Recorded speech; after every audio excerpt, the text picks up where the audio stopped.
Kevin et Rita.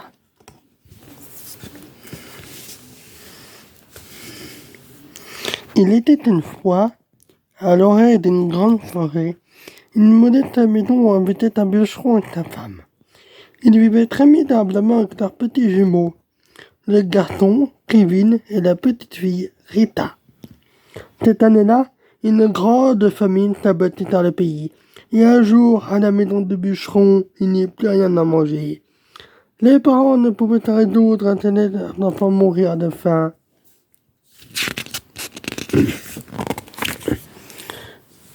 Le soir, la femme en pleurs dit à son mari: c'est un espoir pour nos petits, serait qu'ils partent vivre chez nos cousins. Ils sont sans enfants, ils ont bon cœur et un peu d'argent.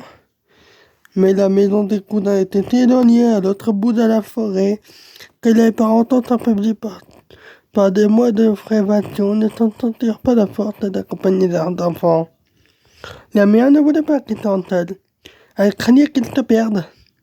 Le père leur dit qu'il leur suffirait pour toujours bien suivre le cours d'eau, le lit du torrent, et surtout, alors, après bien des hésitations et des larmes versées, ils décidèrent de les laisser partir.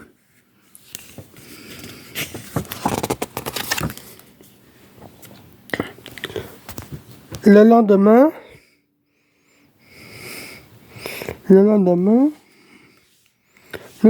donc, le bûcheron et sa femme accompagnèrent leurs enfants jusqu'au torrent. La mère leur tendit son dernier pas, et le père leur recommanda à nouveau de toujours bien suivre le cours d'eau, et surtout de ne jamais s'en écarter. Les enfants sentirent alors quelques inquiétudes. Rita frémit. Kevin essaya de la rassurer. Ne t'en fais pas, petite sœur, dit le coucher du soleil. On va bien s'amuser.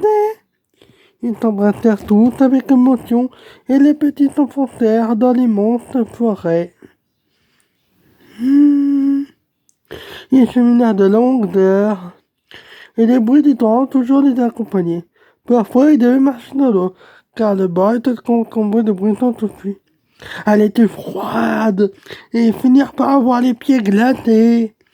Leur marche était une si pénible et si épuisante sur les pierres glissantes que Rita, épuisée, dit s'arrêter.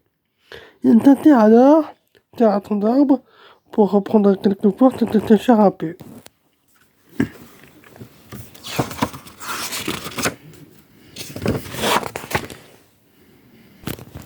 Mais il commença à tomber de grosses gouttes de pluie, puis de plus en plus fort, puis un orage terrible éclata.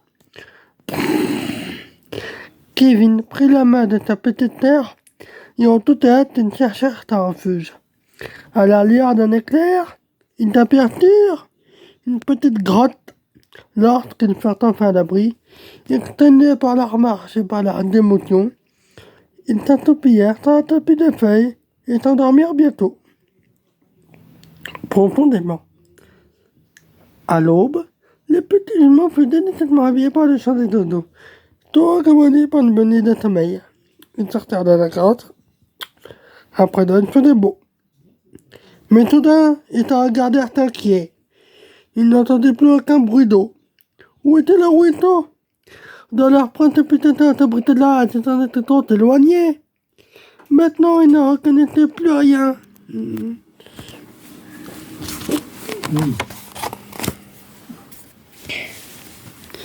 Les malheureux enfants essayèrent de retrouver l'effet rassurant de l'eau, mais ils n'y parvinrent pas. Ils étaient belles et bien perdus. Tous les arbres et les sous-bois semblaient temps. La petite Rita se mit alors à sangloter. Doucement, son frère la prit dans ses bras et la tint très fort pour la réconforter. Ils demeurèrent de longues heures, et derrière une journée entière, se reposèrent une fois dans la mousse, puis ils marchèrent encore, mais plus ils marchaient, plus ils se perdaient.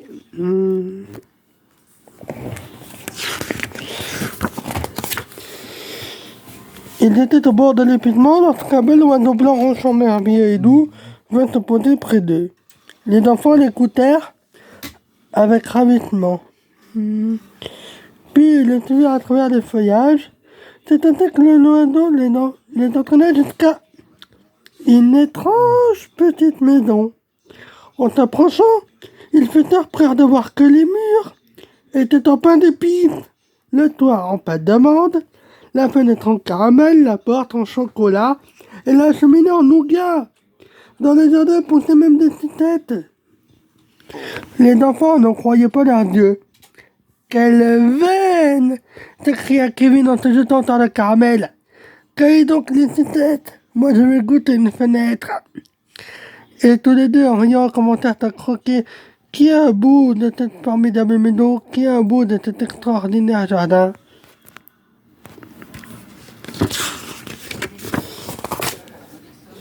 Soudain, la porte au chocolat s'ouvrit. Une vieille femme en sortit en s'appuyant sur une canne. Elle avait de petits yeux noirs, un nez crochu et des dents jaunes et pointues. Les enfants eurent tellement peur qu'ils étaient tombés dans leur main qu'ils tenaient. Ils étaient prêts à tomber quand la vieille a dit de sa voix grinçante. Eh bien, mes enfants, mais entrez donc. Il y a à l'intérieur encore plein d'autres choses savoureuses.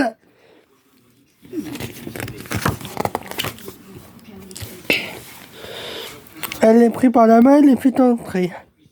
Là, elle leur servit toutes les gourmandises dont ils nous avaient. Des crêpes au Nutella, de la compote d'abricots, des sirops de fruits et des tartes aux cerises. Les deux enfants émerveillés régalèrent joyeusement avec toutes ces délices. Ensuite, la vieille les emmena dans une chambre où ils entendaient deux petits lits aux draps soyeux et parfumés.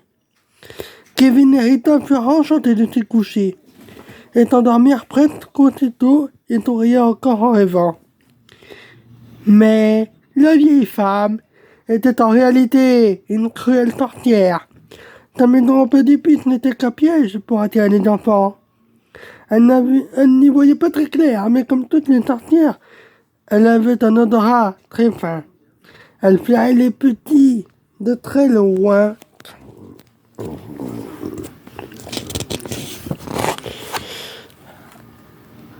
Le lendemain matin, elle se glissa dans la chambre des enfants et les regarda dormir. Leurs joues étaient roses et leurs bras potelés. Comme ils sont beaux, comme ils ont l'air savoureux, comme je vais me régaler, pensa-t-elle en se frottant les mains. Elle empoigna brutalement Kevin, le traîna jusqu'à la cave et l'enferma à clé. Puis elle remonta sa cour Rita pour la réveiller. Debout, Paraton, va chercher de l'eau et prépare le déjeuner de ton frère. Je veux qu'il devienne plus appétissant, plus gratouillé, dit-elle avec un rire mauvais.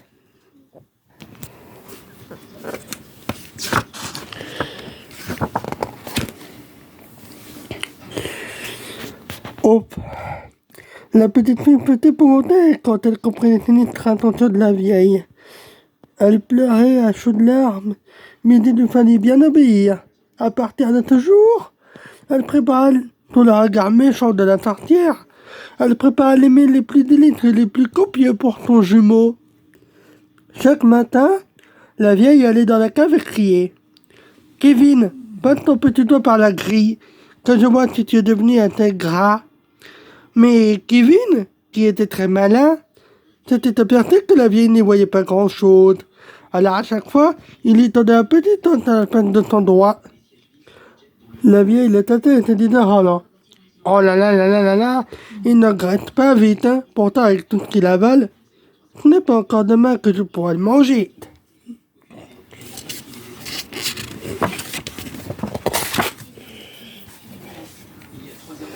4 semaines passèrent. Un jour, la sorcière ne tient plus. Petite, apporte-moi de l'eau et dépêche-toi qu'il soit maigre ou pas, je ne peux plus attendre. La pauvre Rita sanglotée, elle se bien d'y renoncer, mais la sorcière ne voulait rien entendre. Tais-toi donc, petite idiote, à quoi bon te lamenter? Aide-moi plutôt à cuire du pain. Le fond me semble à point. Rentre un peu dedans pour vérifier s'il est assez chaud. Rita ne te douta pas que la vieille limite la fatalité à l'outil. Elle est la bonne idée de répondre. Mais comment dois-je faire pour y entrer? À pointe de période, la vieille t'exclama. Qu'est-ce que tu fais? T'as rien sorti? Regarde. Tout en disant cela, elle se pencha en avant et passa la tête à l'intérieur. À ce moment, Rita la poussa de toutes ses forces, la fit basculer dans le four et vite referma la porte. La maudite sorcière eut le tort qu'elle méritait. Elle brûla misérablement dans les flammes. Rita se précipita à la cave pour délivrer son frère. Kevin en sortit comme un oiseau hors de sa cage. Quelle joie de se retrouver enfin, de s'embrasser tendrement et de pouvoir combatter libre. Ensuite, les deux enfants voulurent connaître les secrets de la maison. Ils fouillèrent les moindres recoins. Et c'est ainsi qu'ils découvrirent des coffres remplis de pierres précieuses, d'or et de perles que la sorcière avait volées. Ils prirent tout ce que leur fut possible d'apporter et quittèrent vite cet endroit dangereux. Ils cheminèrent de longues heures et finirent par arriver au bord d'une rivière.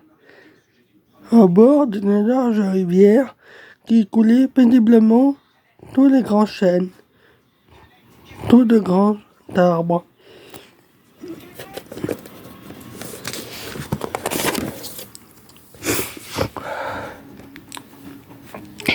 Comment faire pour traverser? Il n'y a ni pont, ni gué, dit Kevin. Un beau cygne blanc nageait près de la rive. La petite fille l'appela. Oh, beau cygne! Nous sommes Kevin et Rita. Il n'y a ni gué ni passerelle. Peux-tu nous emmener entre tes ailes? Les cygnes s'approchaient et les fit traverser l'un après l'autre de l'autre côté. De l'autre côté de la rivière, leur forêt leur parut plus familière. Quelques pas encore, et au détour d'un sentier, ils reconnurent enfin la maison de leurs parents.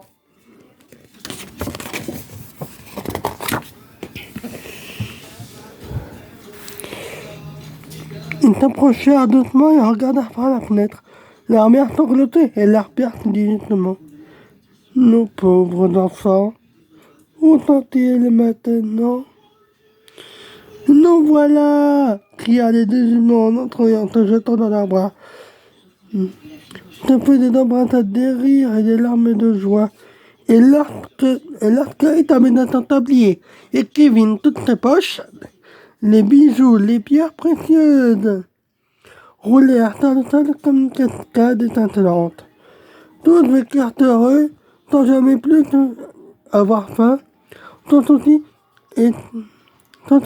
du lendemain, et surtout loin des sorcières.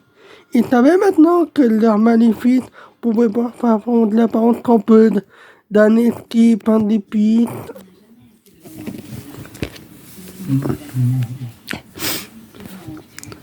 Kevin et Rita, son frère et sœur, ne se quittent jamais dans les jeux comme dans les malheurs.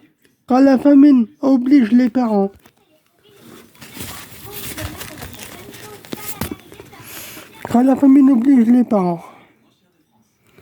à les perdre dans les bois, les deux enfants affamés vont découvrir la plus merveilleuse des surprises. Une maison en pain d'épices, mais attention à la sorcière.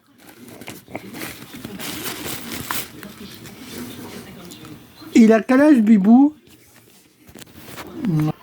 Voilà, j'espère que cette vidéo vous a plu. Dans la prochaine vidéo, qui sera peut-être ce soir, nous lirons un nouveau livre. Et cette fois-ci, regardez bien quel livre ce sera. Nous lirons La planète des alphas. Allez, à ce soir pour une nouvelle vidéo.